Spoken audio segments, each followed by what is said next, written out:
Pathian Paulin at siyang lim ilaw ngay thalu Genesis bung ni sang som paruk le som pasari ilaw siaran tin lalpa pathian suan mi ring ne na suan wana thing in reng ra te hi idu duin i ei theye achia le achahiat na thing ra ero ichu i ei turani lo i ei suan i ei ni la lain i thingei turani tin thua pe a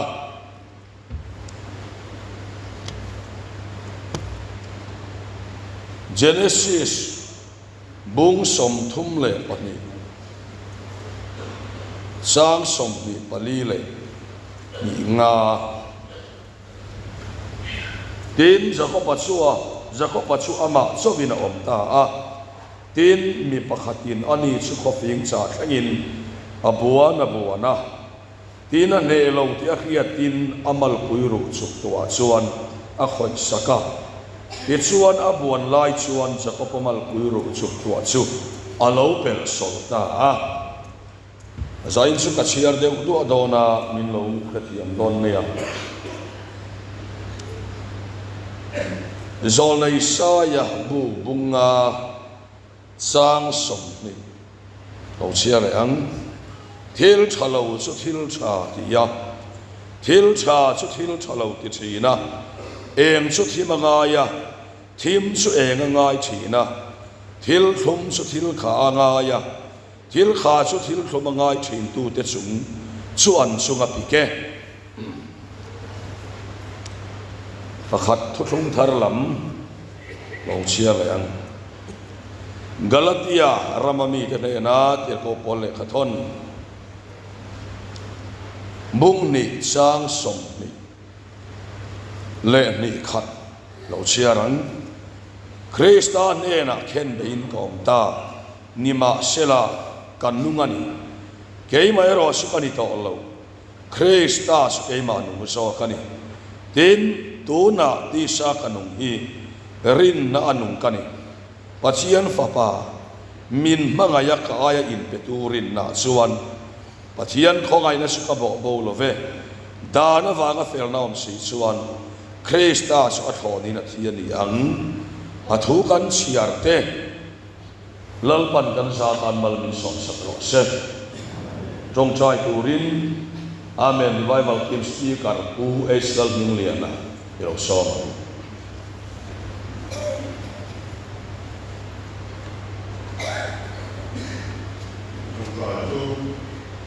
Lalpa kapatian di mana itu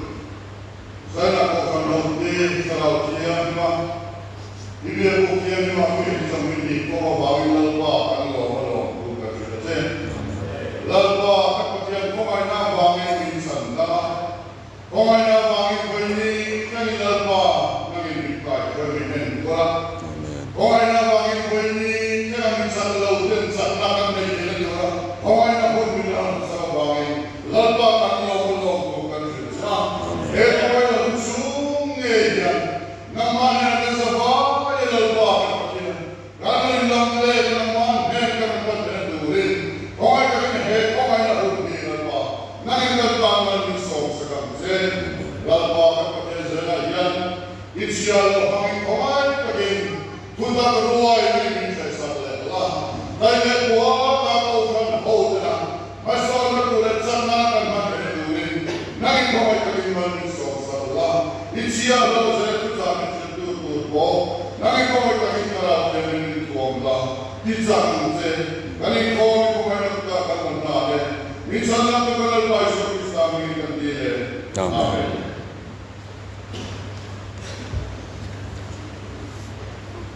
Lom ome.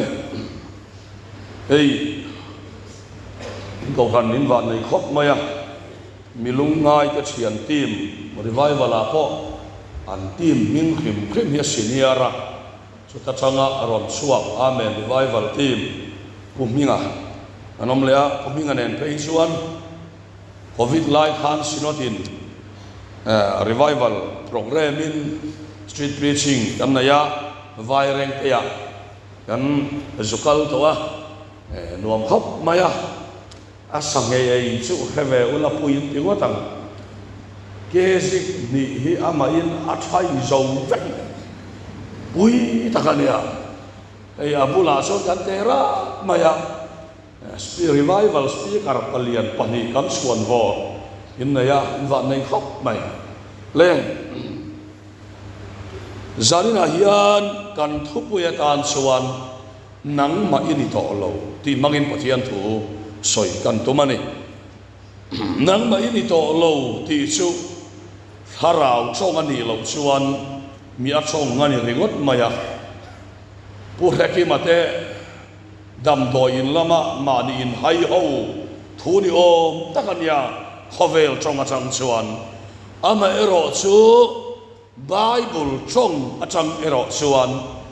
ke nang ma ini to lo ti chu ni na ro pui tak nei na kong ani boksia ni chu wang chuan san ina hian kan thu puyatan nang ma ini to lo ti mangin pathian thusa soi kan tumani hil he mizoram he pathian thudu kan nia kharau lampo kan dua tun ka chong ngai mo lo sela pathian thua hian kan uar chu ahuat lai le ahuai lai kan uara ahau lai tak a formula thil ani dan tak lai tak a hian kan fia lo em o katia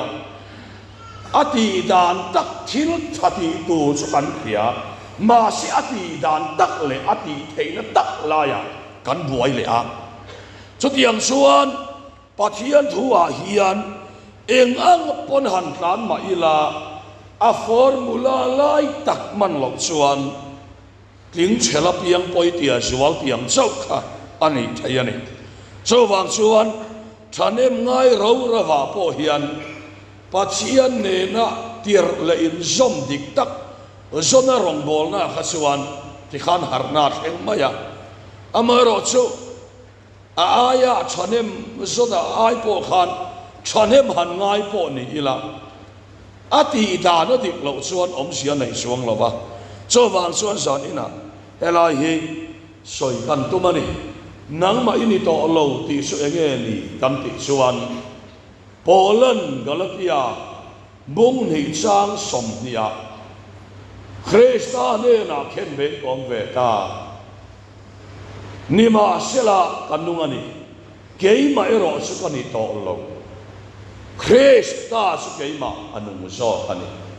ten to na kanung he rin na anung kani tu na anung no tu na kanung hi atia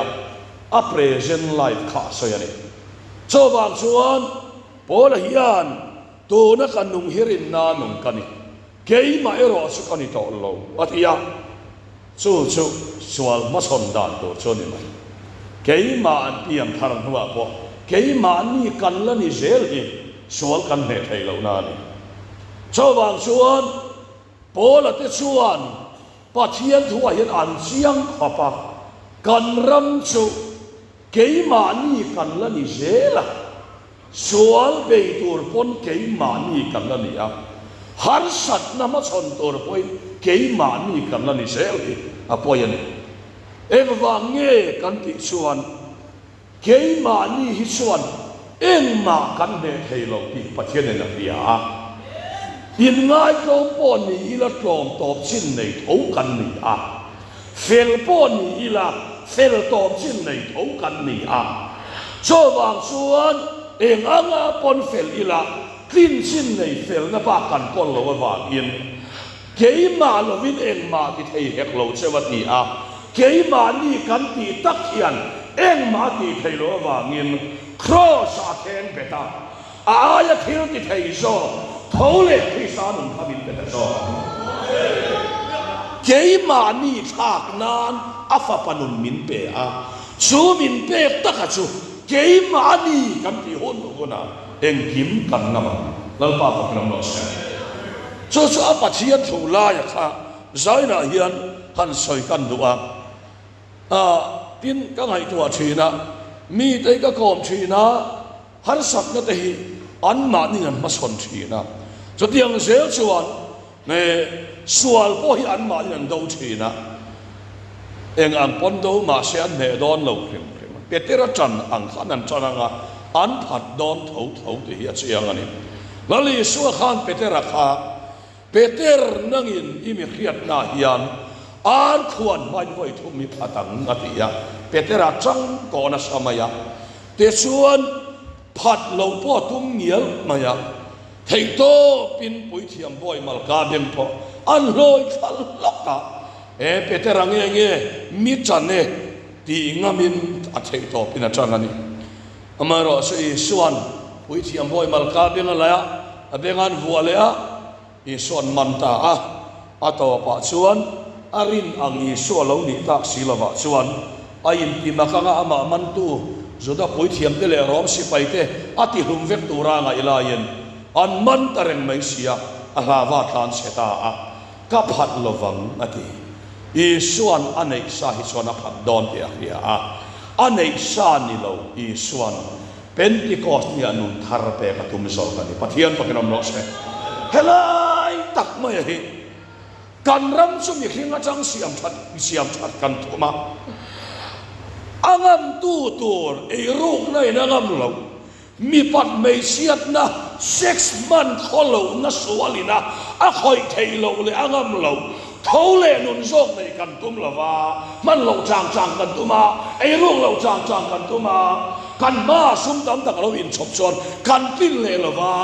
sumi ngam tu thâu le nun zok a chu lo nei ro bi ti so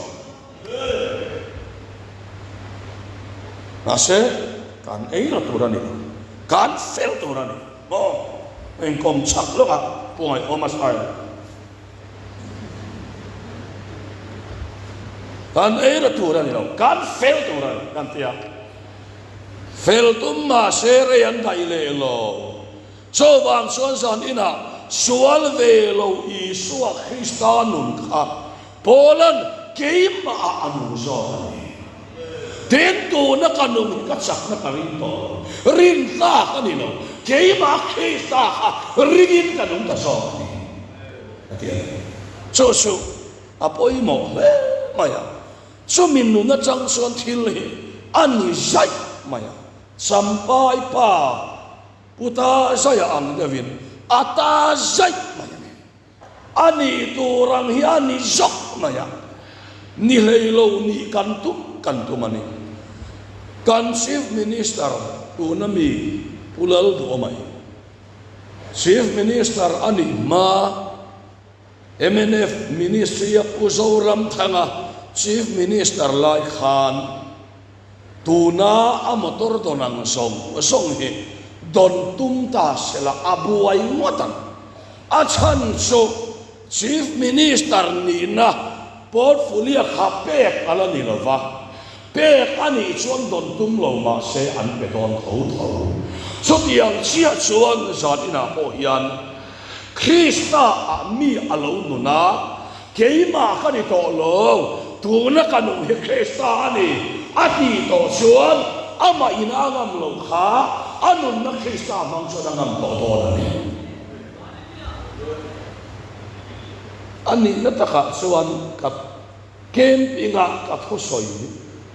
ngai kha lalpan kan chongai mo lo sela thanem ngai thua khan soyanga a then te kha chu chua don zan tu khen khan an la kai chek khop lalpan ma ngai si o harfi min han ngai thau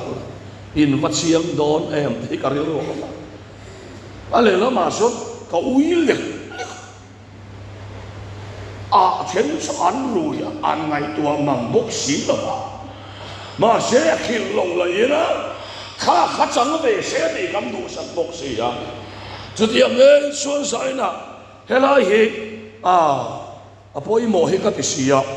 hemi himin anei suan polan kei song eng ang point om mai na lungoi se ka sin to hau sam dan ka thiam ma re thei om dan kaile puaril cham om dan thuruk sa char chuak to miti chak tua suan eng kim ka ti thei ani ti nun khan nan lo nei to so so zon ina kan soi ni le eng tin nge ti lai taka ka a hau la ya kha soi le ai la eng tin nge niam ye kha abula changa chia na nga ya eden huan theology han lut le ta ila he eden huan te hi nu nang la ya chuan thingan ti towa ama ro su poi mo e ma ya adama ten lova cross han soi rimot te a phovuak ba khian thlen ka ring lo reng reng pola chuan adama masa mi zong zong an thi chin angin atia cross si adama ten lovina chui lo khima adama changaron suya a chiak adama masa mi zong zong an thi chin angin adama nun lu Isu Krista mi zong zong ti nun le an diam an ti te an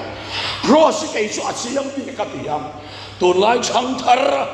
kan chong ai mo lo sela kho thang thu soi western lam thu soi la tak tak eden huan thing ki to eden huan na changa cross var zo to lo kan tam ta mai apoi ka fiap chu sai na hian kan lu le do na ni pathian in Genesis bung ni chang som paruka khan nun na thing le achia le achakhiat na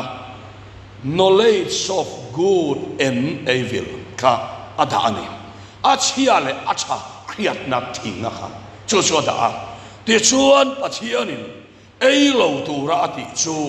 achia acha khiat na ni chumi ma chuan achia le acha hi an khemia lova maro chu chia le acha khiat na purely conscience kan ti ro chuan mai ni conscience khiat na thiang him tak ro chu an nei ya hei adum hei ya eng hei avar hei kanite hei kapatia ti song song suan nei lo se evi lo kal khan adaman hei chumi palakala suan ya wangin evi ti turani ti in aming puwa po thiam lo wanga amol via bang pathian khan mi khing kha molina siam lo wa fin na khatina siamani khiap na mo khatina siama ti chuan adot le chuan lam saming puwa rotia aron la a bible khan enila adama phua vekania saya ti chu saya nia sakaya ti chu sakaya nia sa tin elefant ti ma sela adaman saya ti saya ni thau thawani azavai adama phua vekle sa po avai adama phua vekhane te chuan khiat na thiang lim takana ya te chuan theyan eita kha achia acha khiat na thei an chat awangin adama hian tha so pathiana changa cha pathianin tha ti so tha tia pathianin ti tura ti so atia aba kha per lai lo ma se he bo chiat nia hian kha thei khan eita a theya e chang chia chuan achia acha khiat na alo nei ta a chuta chuan theya e kha a che thei so ni lovin adama hian a cha thei kha ti pui da ni an kha thia mangem o adama khana chia so kha ti pui mo in lo ti palange a chia a cha khiat na theya e a cha kha ti pui ani chu chu enge ni kan ti chuan ai den bo chiat kha na achang chia theya e chang chia khan adama khan pathianin cha ati ni lo cha khan pa alo nei ve ta ni pathianin cha ati ni lo ngai dan cha pui pui alo nei ta a bo chiat ma chuan adama ngai dan cha nei lo ba pathian ngai dan kha ngai dan ta na ring pathian du dan kha du dan ta na ring lal pa fa gram lo se thara va kan lo har le nu chia hian acha hi mun chia saka lal pan cha ati hi chia ang moi lang ma se amen thei na kan lo nei ta lal pa sang ni le pariat kum khan sang ni som pakata Synod Revival speaker kaluta sang ni pariat kum khan nung le ya son addiction center ramin min pe ya susuka buai puya ka sa a ti chuan kan sa a kan honga so me chum chuan hong turin ai zola sang hian ti ho kan kala kan ti ma kan share member puwal tia hovin kan kala motor nga maza tin kan kala sang ni so makan kan vonga ta suan puwal tian kan speaker chong chai sela atia ka chong chai ta ha lalpa iro pui na turani suan kong thang metar zanga po khuan lumma ila poilo ve ma se iro pui na turani lem lo son kan lum ya chul suang lova kadu bera su iro pui na tu so in iro so ate ka chong chai puwal tian ka men ve le holam su kai ma ka chong chai to nu pui fanau la nei ve lo ni kha tia ngai tua tur la nei ve lo wa ni kha atia ka soilan du su zan ina hian achia acha cha kan ti dan te kan du dan te pathia tanga chuwa kan i to lo thei ei ni kan nei kha ni ti kan khiat avan poi mo em ve ring tu tama ber tluk na hi chu pathian in cha ati ni lo dream an nei chalai po chakan pa ve an manin program khan pa nei ni chakan pa ve an nei pathian rem ruat ani le ni lo pon ngai to lova cha an ti dan khan an sunga theng sian du ngor nu le pa po ni thong ka fa chu ni khani chu ni se chu tiang chu ni se tin pathian thu ani em ti ngai tua mi alovin keima ni chati dan keima ni chung tua program duan dan kam na ya palam kan khira sumi cha kan ti dan le kan du dan a chu zanina hian pathian chuan ring tu te a hian chia cha kan ti dan aya ama chati dan min huwa hilal pa thil do mane ring tu nun chau le ril na ka hian tam ber pathian la ka an voina ni ka hian ber chung konun dan tu te an du chania an ngai tua na chapui pui an suang tawa so tiang chapui pui lo ting se an tia chu a chani thil chata tak po mani ma se zadina hian nei kan soi du so ni a cha kan ti le kan program hi cha ati ni Isaiah bung nga chang som ya kha thil chalo chu thil cha ti ya thil cha chu thil chalo ti ya en chu thimanga ya thim chu en anga ya thil kha chu thil thumanga ya thil thum chu thil kha a ngai thin tu te su an chu ka pi ke tin pathian thimin khong mo ni Isaiah bung som nga panga chang ria ta i ngai tua chu ka ngai tua ni lo yom dan chu ka om dan ni hek lo van khi lấy ai sang so cả miền các ngày tua tết sẽ ngày tua sang so và thiên phong cái lòng sẽ ring tunun hilal pan huai atum dan so cha anti da hết chia saka cha anti ai cha in huai tung tung dan cái chiam tu ra son cả ngày hey ni khinh hian nun ni kan be na sang tu ka kan sian ni bera yen ria pathian thui neng tin nge ti ti kan nai thua lovani cho wang suan pathian thui nai min ko mo hi kan khia chena poi mo le tu na kan kem pas te po o ngai tu cha tak tak in nei do in ron limanga in ron tu yanga in nu le pa te in nu pui pasal te ya ma na suan cha in ti so kha nang mani anung lo rồi hoa ringot in ta na tu na chuan nang mani hem cha aron nunga nga du dan chapui pui non na nga in nu pui te in pasal te in nu le pai pui le po te chu cha in ti da na chu in du nga thel lo chu ring cha le do na ma se lo helom ro lo pan cha in ti da ya chiat otanga cha in ti aya cha in lo na khoi do sa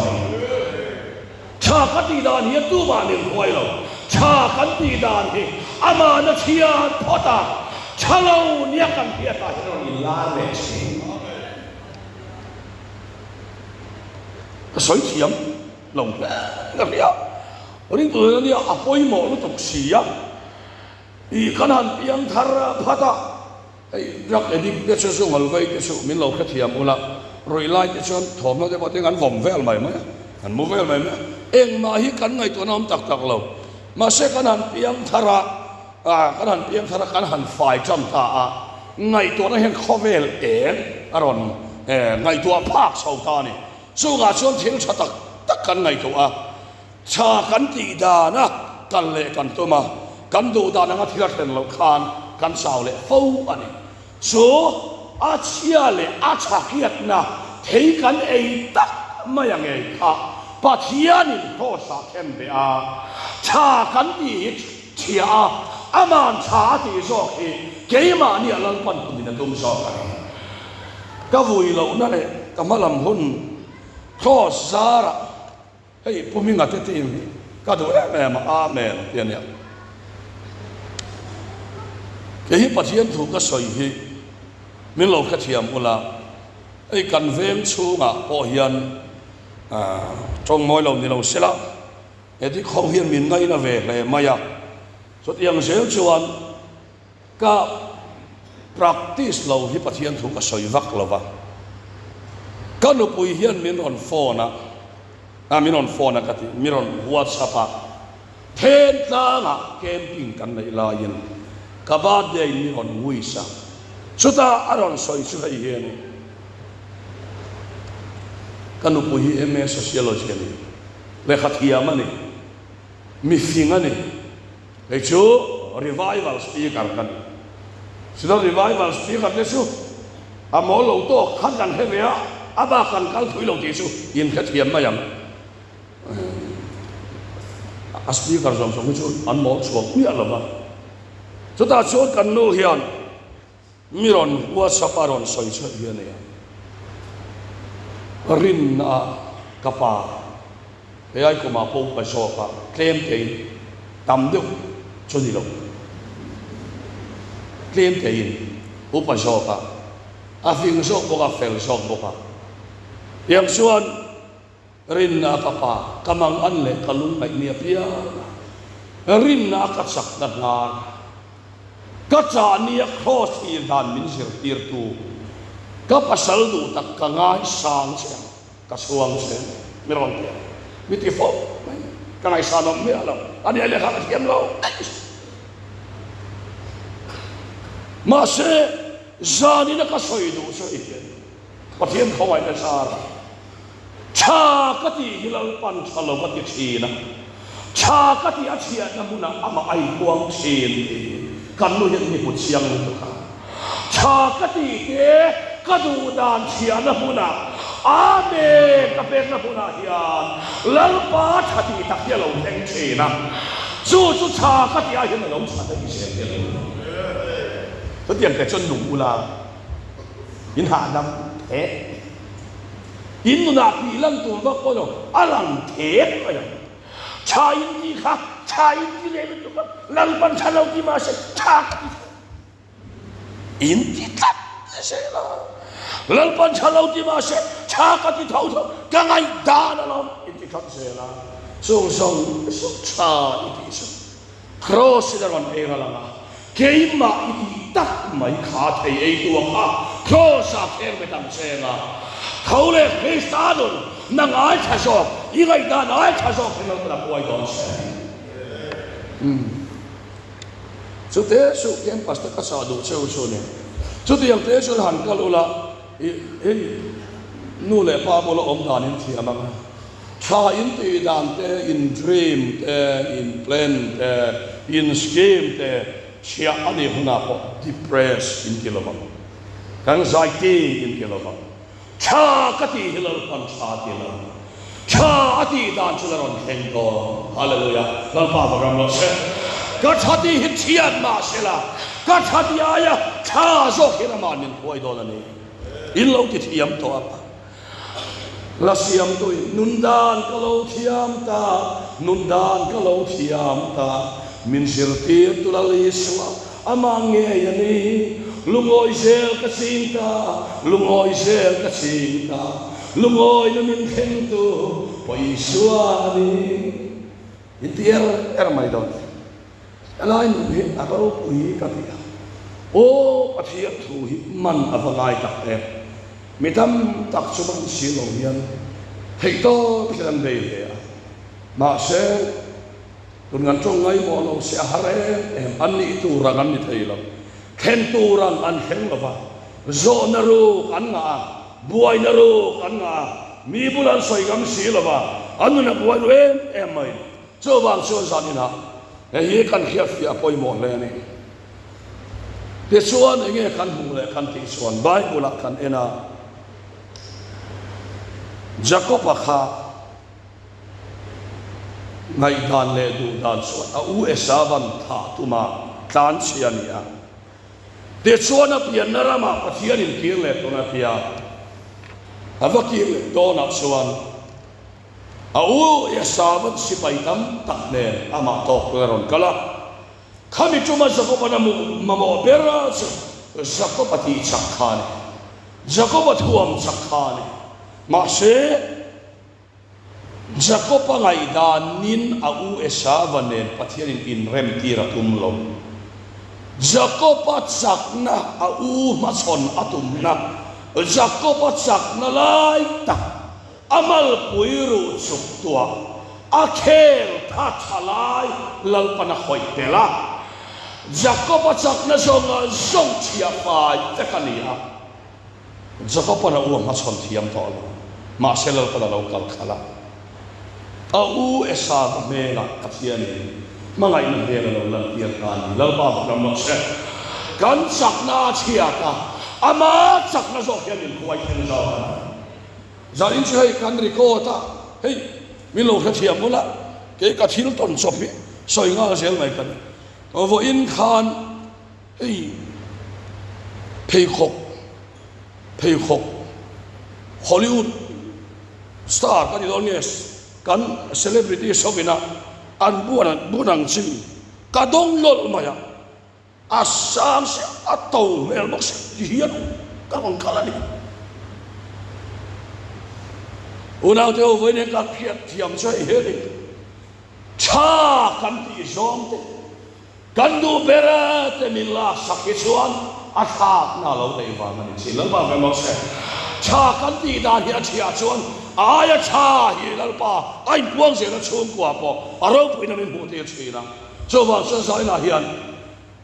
pathian thuina min ko mo su kan ngai dan cha he thei ei to nun cha kan ti te kan du dan te pathian a chia zela amen pe thiam thei to chuan cha kan ti man cha ti ani lo chalo kan ti cha ati a cha kan ti hi man chia ta cha kan ti aya cha zo kian lal pa ro puina min hu te tum china isir na kama cha ti dan ber ala chia tam senga cha iti aya cha hian lal pan ala khoi don se kan pathian hi tunge ni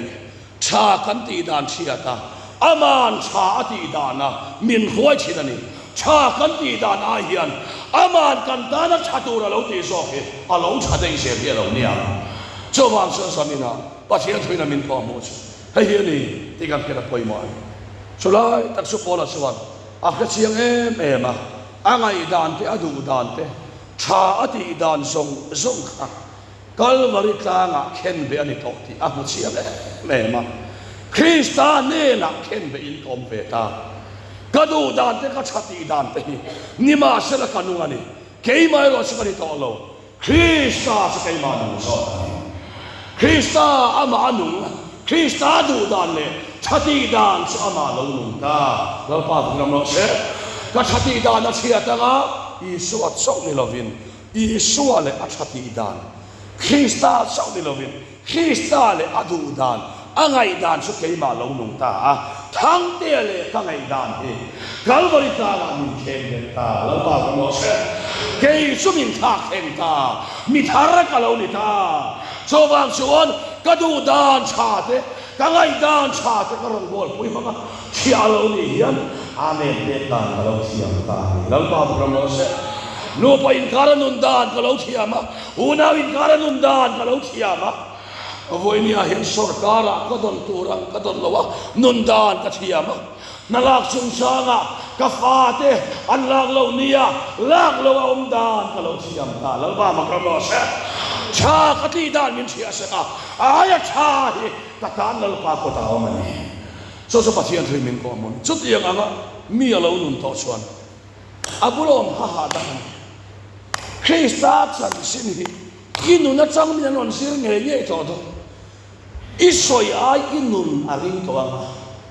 i thil thir dan hian midang chakna te do ni lo ba gram no se i thil thir dan i thil pom dan i ngai dan khan midang chakna pe to anga i ngai dan chi ani anga i thir dan lo dik to anga i pom dan lo dik to anga inuna Krista mel alo lang sel do na ni cho ba san sa ni na nang mai ni thong lo ke mai ti kha kheng beta i ngai dan i du dan i sati song ne nang ma kheng bet sia chai ti aya chazo Krista le adu dan moi ti aya ro pui so Krista le agai dan i malam hun tu rai rem ruwa ta kheng beta lalpa le arem ruwa chu i chunga lo nung ta ni lalpa gram ma se ro le sak to chen i chunga lo nung a i sai bung khat sang som hi baruka i chunga rem ruwa tu so ati ro mang khan kom ti le i chunga ro le tu so a masa berra o mang khan kom ti le tin pathian in mithara min lo buang ta cho bang so zaina ingai da nai kal dona piangin a kha so kha kheng de